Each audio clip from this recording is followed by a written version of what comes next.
E eu vou começar essa aula falando para você, Luísa, que é um prazer imenso estar reunido com você nessa maravilhosa manhã chuvosa de quinta-feira, para juntos brincarmos, compartilharmos e nos divertirmos com a ciência mais linda, fantástica, sensacional e apaixonante de todas, que é a nossa linda física. Nossa linda física. E hoje nós vamos encerrar, Luísa, a discussão sobre ímãs, tá bom? Então, convido você a abrir o seu livro, aí na página 156 do livro de Ciências, tá bom? Nós, na última aula, conversamos sobre ímãs, certo? Nós vimos que o que faz os ímãs serem ímãs, né, o que produz essa propriedade magnética nesse material, é o fato dos elétrons estarem orbitando o núcleo. Então, os elétrons orbitando o núcleo produzem os polos norte e sul magnéticos, beleza? E esses polos norte e sul magnético, eles sempre existem aos pares. Não adianta eu querer quebrar um ímã no meio, que eu não vou ter só um norte e só um sul. Se eu quebro um ímã ao meio, as duas partes vão ter polo norte e polo sul magnético. E nós temos sempre linhas de campo, que saem do polo norte e vão lá para o polo sul. Tudo isso nós já tínhamos conversado na semana passada, só para a gente relembrar, tá bom? E também nós vimos que os polos que são iguais, quando eles são aproximados, eles se repelem, e os polos que são diferentes, eles se atraem. Então, se você, por exemplo, aproxima polo norte de polo norte, da repulsão, polo sul de polo sul também da repulsão, mas quando você coloca polo norte próximo do polo sul, aí você tem a atração acontecendo, beleza? Então, sempre os polos iguais vão se repelir e os polos que são diferentes, eles vão se atrair, beleza? Então, nós já tínhamos falado disso semana passada. E tudo isso que eu falei com vocês é pensando em ímãs que são naturais, ou seja, ímãs que já têm as suas propriedades magnéticas da própria natureza. Mas a gente consegue produzir ímãs que são artificiais. Como? Sempre que eu tenho corrente elétrica passando por um material, eu vou ter essa corrente elétrica induzindo em volta dela um campo magnético. Ou seja, a corrente elétrica produz campo magnético. Teve um cara chamado Christian Ørsted. Ele estava estudando circuitos elétricos. Então, ele tinha numa bancada alguns circuitos e ele fazia testes com esses circuitos para perceber quando que a intensidade da corrente aumentava, quando que a intensidade da corrente diminuía e assim por diante. E num desses testes, quando ele estava fazendo, também tinha uma bússola por perto.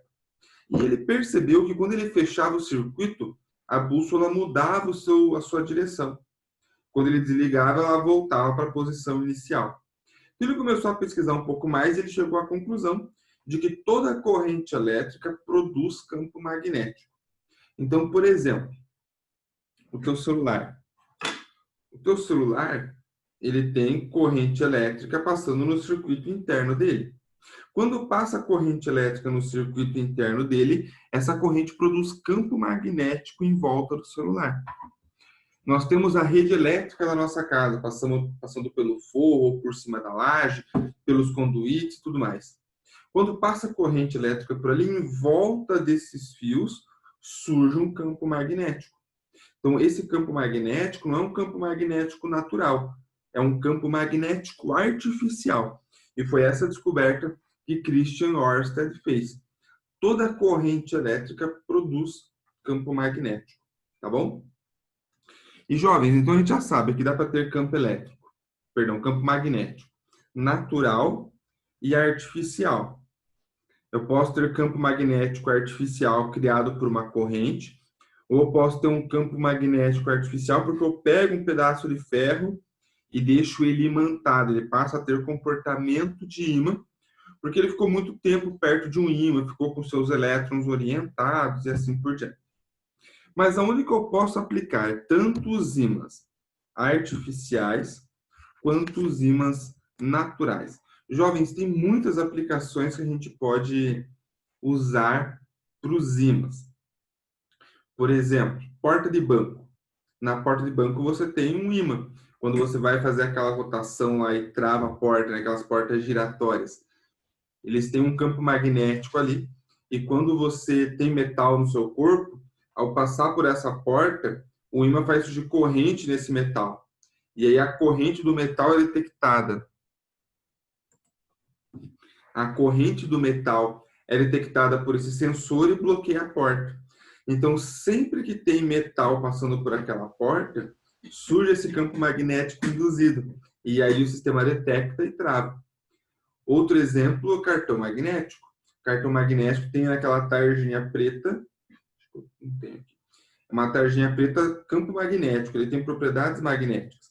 Quando você passa, você está mexendo nesse campo magnético através de um sensor. Ele detecta esse campo magnético e libera, por exemplo, o cartão. Cada cartão tem uma intensidade de campo diferente, uma variação diferente, e é isso que vai garantir a liberação da compra, por exemplo. Outra situação, jovens, que é a mais importante para nós, são as usinas geradoras de energia elétrica.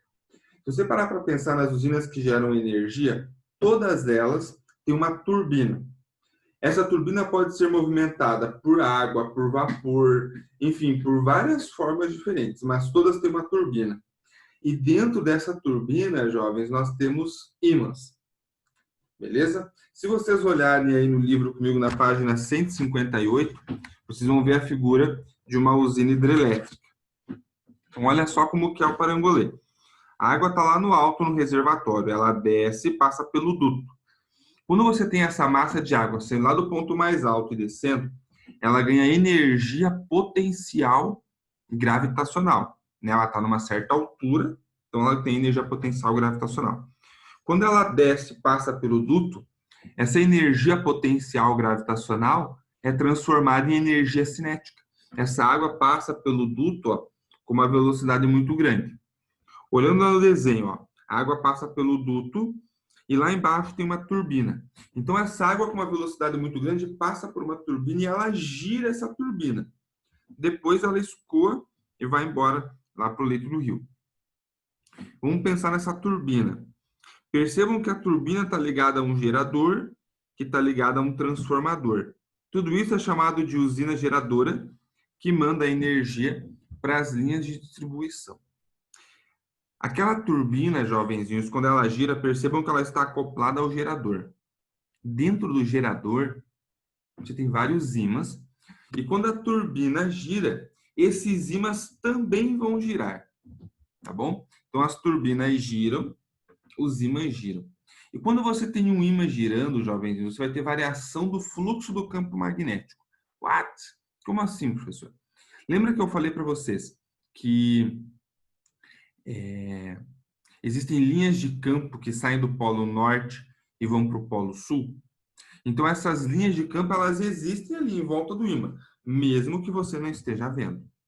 Quando o ímã começa a girar, essas linhas de campo giram junto com o ímã. E se você tem essas linhas de campo se movimentando perto de uma superfície que seja condutora, de uma área metálica, essas linhas de campo se movimentando através dessa superfície, elas geram um fluxo do campo magnético, uma variação desse fluxo.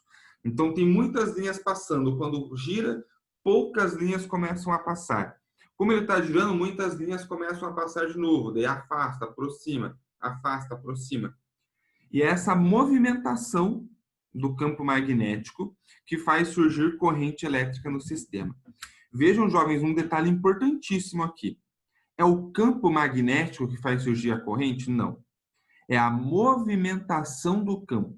Essa variação de movimento, essa mudança de posição que faz surgir corrente elétrica. Não basta ter um ímã, vamos supor que o meu mouse aqui é um ímã, não basta ter um ímã paradinho.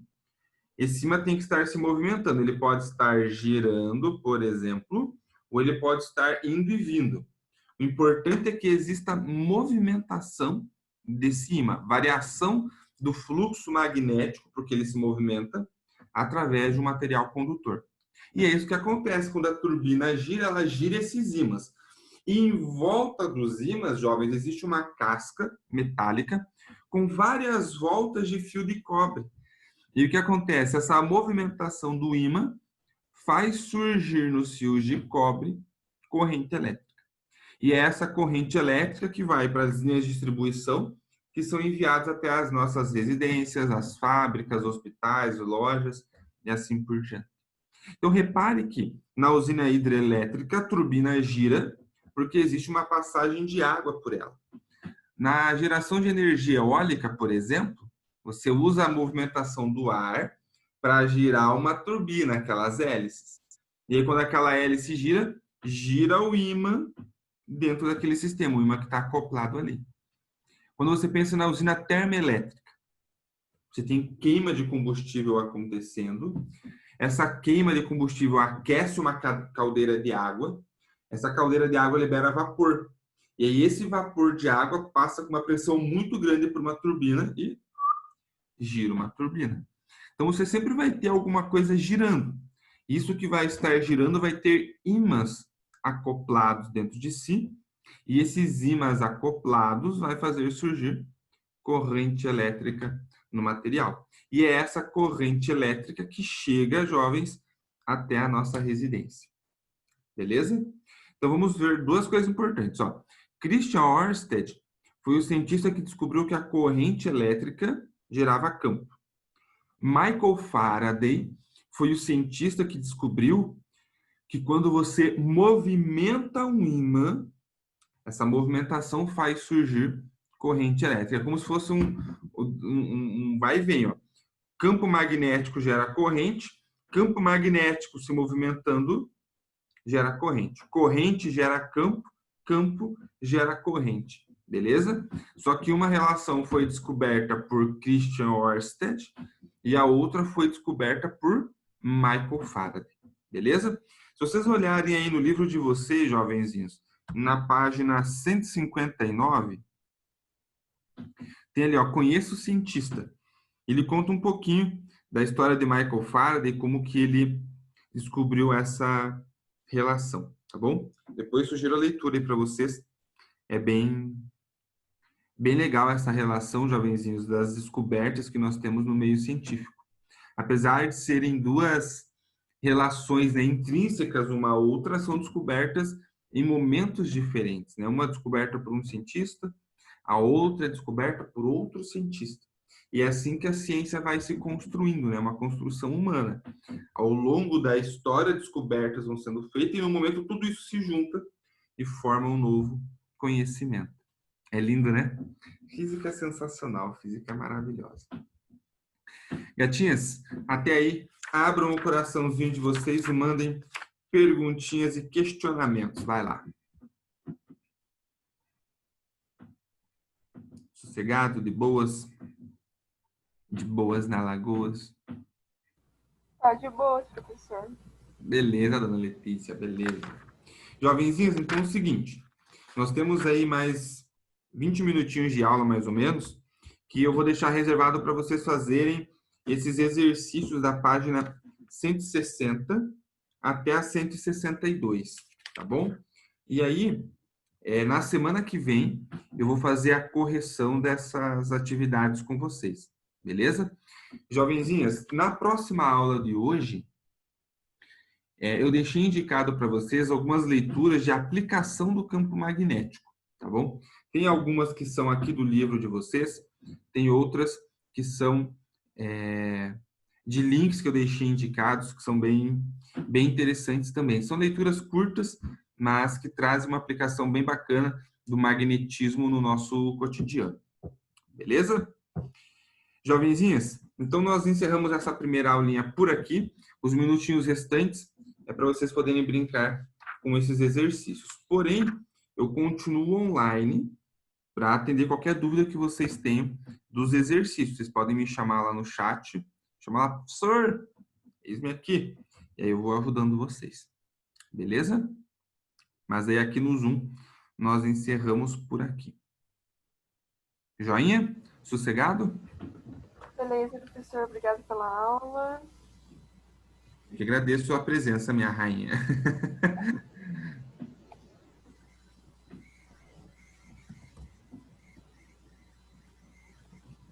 Até já.